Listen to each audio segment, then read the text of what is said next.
भैया देखी मास्टराइन आ गई। काहो मास्टराइन, सुने नहीं आजकल गन्ना के खेत में पढ़ाई होता। ए चुप कर। अब इतना खूबसूरती लेके गन्ना के खेत में घूमले से अच्छा हमारा साथ घूमला हमार ज्योति।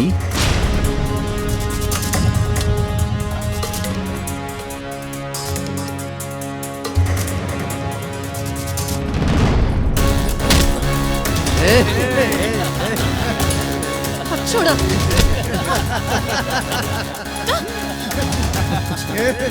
छोड़ो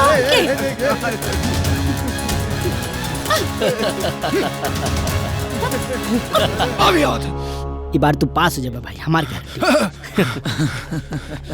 ए भाई जल्दी चल हमारे साथ। क्या मिल रहा है?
माफी मांग ज्योति से, मांग।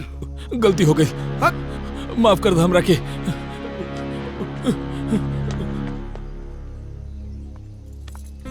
रुआ ठीक तो बनी ना? हाँ।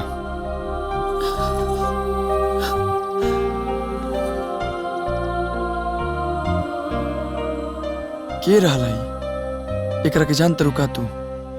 हमके तो इनका नाम भी नहीं के मालूम, बस कॉलेज के दिन से ही हमरा के परेशान करेला।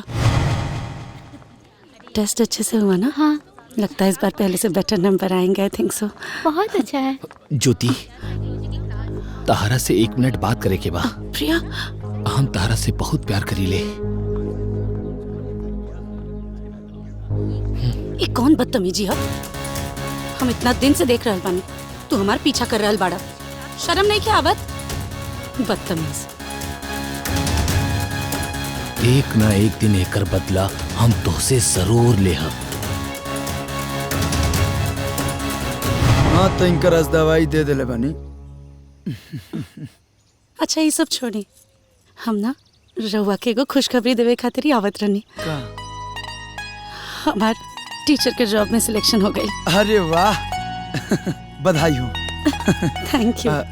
काश हमार परीक्षा सेंटर में रवि एग्जाम न रहती। भगवान से मनाएं कि ना रही।